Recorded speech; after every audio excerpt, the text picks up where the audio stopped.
Hey guys, Trevor here.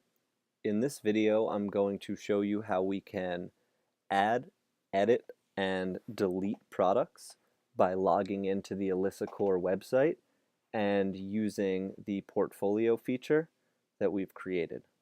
So we're going to need two things before we can get started. And the first thing is a web browser where we'll go to elyssacore.com/wp-admin, and that's the link we'll use to log into the website. You'll see our login page pop up. The second thing we'll need is a window with our product spreadsheet that has already been created.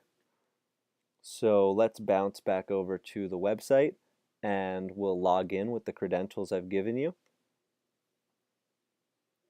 And once we log in, the first area we need to go to is this section called Portfolio. Our Portfolio section is where all of our content lives for our products.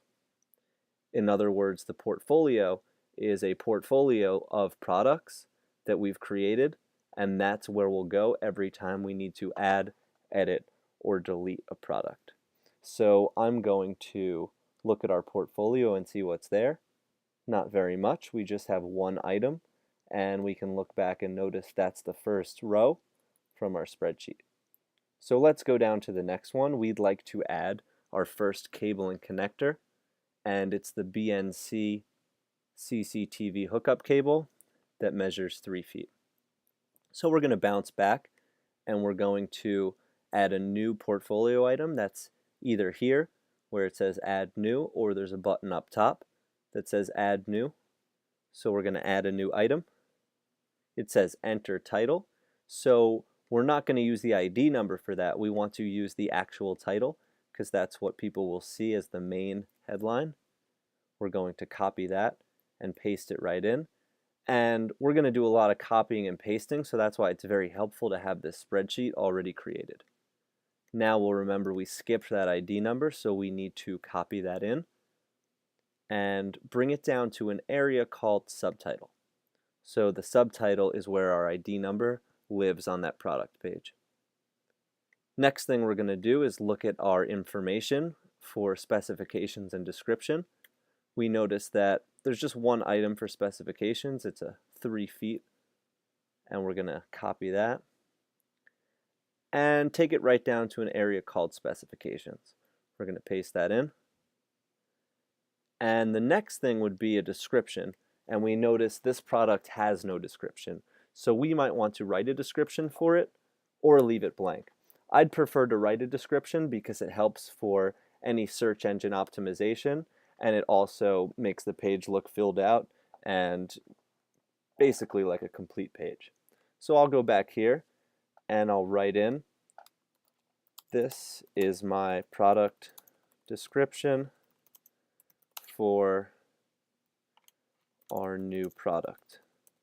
And obviously you're going to want to write a more official description than that, but that's an example that I'll use just to show you where our description goes. Now let's bounce back to our spreadsheet and we see this row called filter. Filters are very important. I'll show you why in a minute, but all we need to know right now is that it's a cable and connector. So we'll go back to the right hand side and we'll scroll down to cables and connectors. We'll check that off and make sure that it's checked off because this tells our product to live inside the cables and connectors section of the website. For example, if I go to the Elyssa Core website right now and look at our cables and connectors section, we'll notice that there's nothing there. So that'll change in a moment because we're telling this product that it should go to the cables and connectors page. Let's bounce back to our spreadsheet because there's more to be done. The next row says image, so we're going to look at that image. It's EBC-BNC. All of these images have been added to the website already, so to access those, all you need to do is click on this button down below that says Set Featured Image. This tells the product what its main picture is going to be, and so we click that, and I'll start my search for EB You'll notice all your pictures are in here, so we'll use a search bar up top to filter through them quickly, and that's the picture that we need. We can double check up top and make sure that it's the right one, and it is, so we set that.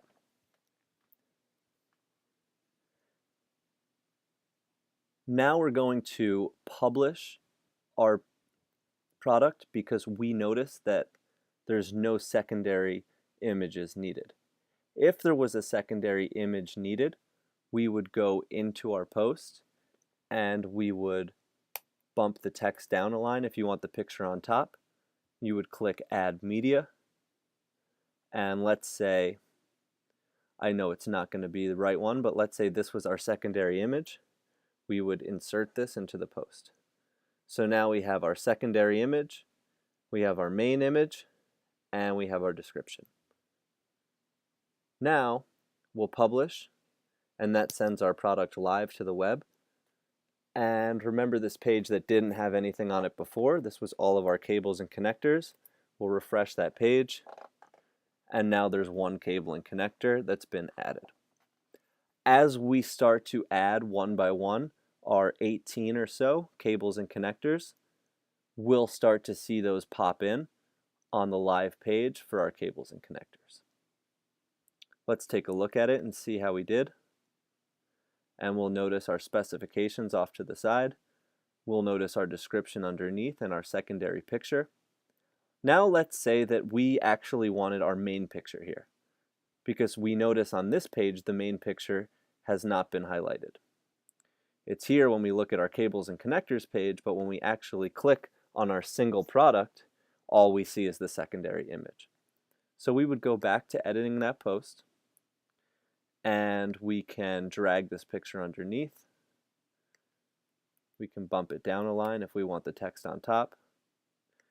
And we would add, remember that was B and C for our main picture. And we can click that and add it to the post. So now we have our main picture, we have our description of the product, and we have our secondary image. Maybe we want to put a caption under it. This figure shows how to properly install XYZ, whatever your description, whatever your figure, whatever your diagram or picture is actually showing. So now we would simply update that and bounce back, refresh the page, make sure that the changes took place, and they did. We have our main picture, we have our description, and we have our secondary image. And you can see that the page looks a little bit blank. That's obviously why it's important for us to make sure that we're adding longer descriptions. We don't want to write a full-on paragraph, but we want to make sure that there's enough text in there that people can find what they're looking for and that the page looks nice when they do get there. So now we'll go back and we'll take a look at our portfolio. We'll see now there's two products in there as opposed to the universal security system that we just saw before. And if we wanted to edit one of these at any point, we could just click the edit button, and that would take us back to the post. And inside of there, let's say we wanted to change a filter, and maybe we put the wrong filter on and we needed to change it.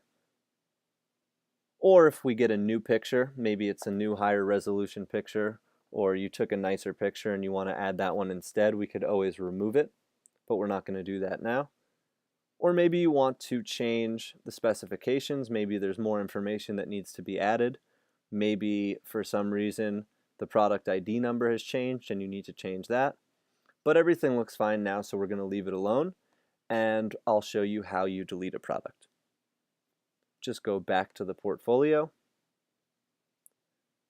and there's a red button right next to each item that says trash. If I click that, it sends our product into the trash. But don't worry, once you've sent it to the trash, you can always retrieve it by going to the trash, and you'll see two options: delete it permanently or restore it. We do not want to delete it permanently since it's a perfectly good product. We'll just restore it and send it back to its original state. And now we'll go back to our portfolio and we'll make sure that it's there. So now you've seen how to add a product, edit a product, and delete a product using our browser by logging in and by using our spreadsheet to find all of the information. Remember, all of the images have already been added, so you do not need to re-upload them. As always, you can call me or email me with any questions, and I hope you've enjoyed this tutorial.